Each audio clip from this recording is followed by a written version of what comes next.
Hi guys, it's April. This is my first mid-month wrap-up. I'm kind of excited because...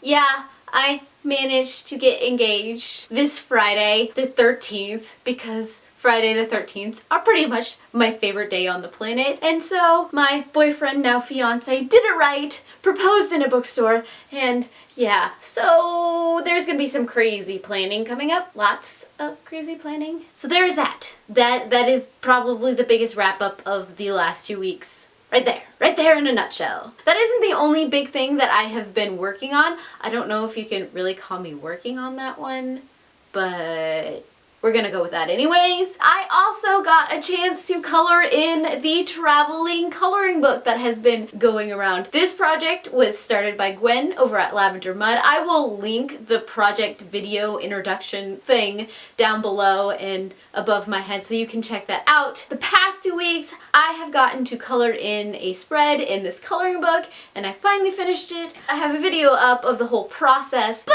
I'll also show the final result here. Yep, that's what I did. I'm just really excited about it. I have to let it go now. It's going to go to its new home for the next artist to color in. If you want to follow the journey of this cute little coloring book, follow the hashtag LMTravelingCB pretty much on any social media platform. Yeah, pretty much any of them. And you can see the journey of this little blue fish as it travels around and slowly but surely gets completely colored in. Finally, into the real reason that you guys are probably watching this video, and that is my reading wrap up. This year started out not quite the way I was expecting to. Mainly with everything that was going on, I didn't pick up things as quickly as I was anticipating, but I am very happy with what I read. I started out with The Princess, the Scoundrel, and the Farm Boy by Alexandria Bracken. This is a written version of New Hope, which is the original Star Wars, which is one of my favorites. I am a Star Wars kid through and through, and then with everything that happened with Carrie Fisher and her mom and all of that, I felt like I needed to finally pick up this book, and it brought back so many feelings and I got so nostalgic for the whole series. It was wonderfully written. I like seeing the perspective from these characters, from Princess Leia, from Han Solo, from Luke Skywalker, and seeing through their eyes rather than going on the journey with them. That part I really liked. I would have loved for Princess Leia's section to be a lot bigger than it was, but I understand that you have to go to all three of these characters. You can't focus on just one unless you wanted to do a story just completely about one of them, which I really hope in the future that there is just a collection about Princess Leia's life. I would read that completely through. I don't need anything else. I just want Princess Leia's whole life laid out for me.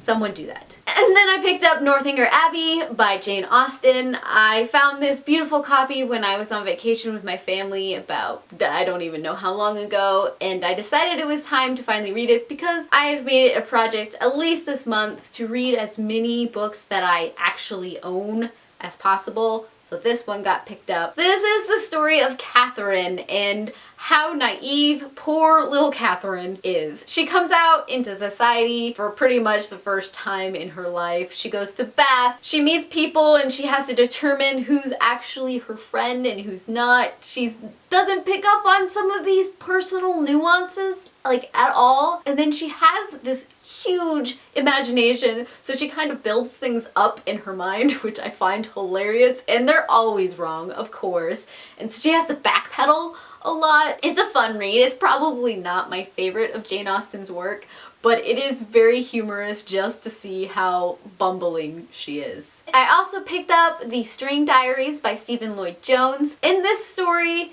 it opens up with Hannah running off with her child and her very injured husband, running from some unknown that we know wants to do the family harm. In a series of flashbacks, we start to gather the story through these string diaries of what is going on. And there's this supernatural twist to all of it that I really liked, but it does play a lot with human psychosis. There are some really messed up things that go on in this story, and I really liked it for that, which sounds weird. It takes a thriller and it mixes in supernatural, and it does it in a way that I really like. I like when something keeps me on my toes like that. So this was well done in my mind. I finally got around to reading Far, Far Away by Tom McNeill. This is a story about Jeremy Johnson, who hears voices. These voices are of dead people, which of course is why I had to pick up this book to begin with, and it also pulls in fairy tale elements. Ghosted fairy tale elements. I haven't seen a lot of that, and I've heard about this book from other beautiful people, and I finally got around to reading it. They were so right with how much I would enjoy this story. And while there are fairy tale elements in the story and there's ghost elements in their story, this is a thriller where you're just rooting for them to figure this out, and things just go wrong all the time, and you break for these characters. It was a good story, and like I said, I loved the fact that you got this ghost element, and you've got this fairy tale element, and you've got this thriller element all wrapped up into poor Jeremy Johnson just trying to figure out his life. Can I just say that this book has been sitting on my shelf for a really long time. It's a very old edition too, if you can't tell. This is The Crystal Cave by Mary Stewart. This is the story of Merlin and how he started out as a young boy and grew into his role of Merlin, magician Merlin that we know in the King Arthur tale. This is the first in a series. It starts out when Merlin is very young and he's dealing with being a boy and parents and fathers and families in this time of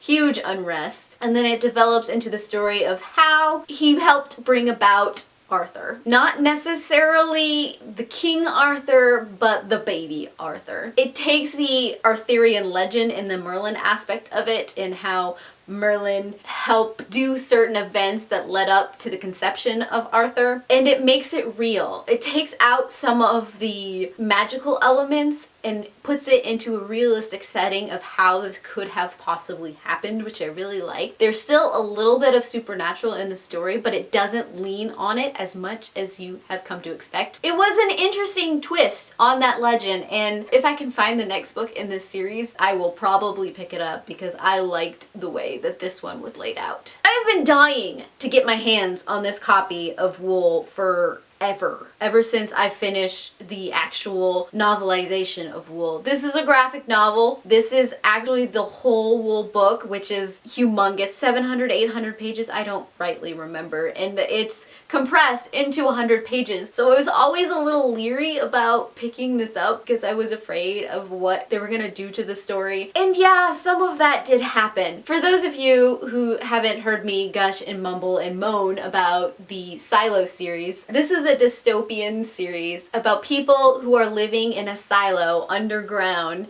and how they deal with living in this confined space and all of the rules and things that have developed to make sure that this society still runs because the surface of the earth is just absolutely devastated and people can't go out. The concept is if someone commits a crime, they are sent out for a cleaning because the sensors outside on the surface, every once in a while they need cleaned. So they get into these suits, they get pushed out onto the Earth's surface, and then they have to clean these sensors and these cameras, and they don't come back because within minutes they are dead. That's how this story starts out. It has interesting graphics to it. They're not my favorite. They're a little too dark for my taste, and it made interpreting what was going on a little hard because there wasn't, depending on what lighting you were reading in, there wasn't enough contrast to figure out what the heck a blob was. And because they had to compress 800 or so pages into 100 pages, I lost that connection to the characters that I have loved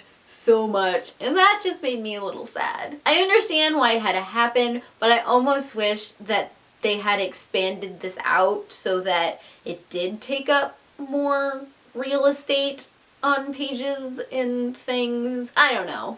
Not my favorite graphic novel at all, and I think if I hadn't have read the original Wool story, I would have been a little lost and I wouldn't really appreciate the story for what it was. Finally, I picked up Hell or High Water by Joy Castro. I picked up this at a local bookstore about a year ago. because this is a local author for me. And so that made me really excited, and I want to read more local authors because I want to support local. And if they ever, you know, show up for signings, I can get their autographs. That's an awesome thing as well, because that doesn't happen very often where I live. So I have to take what I can get. This is the story of Nola. She is a writer for a newspaper in New Orleans. This is post-Katrina, and she has been given the assignment of writing a story about the sex offenders who have gone missing because of Katrina. Nola has some issues that she's dealing with herself, and so as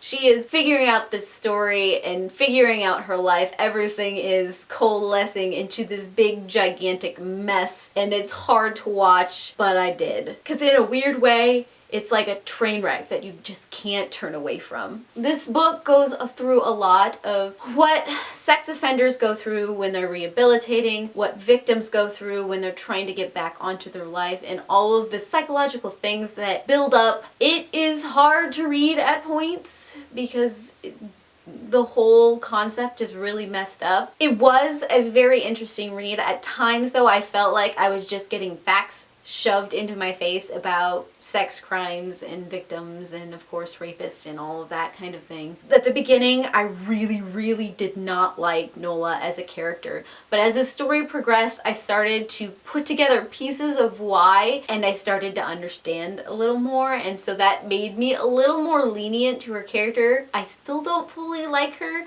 but I have book 2 and I'm going to read it. So those are the books that I have read so far this year. What books are you reading? Let me know down below, and I heart your beautiful faces. Bye.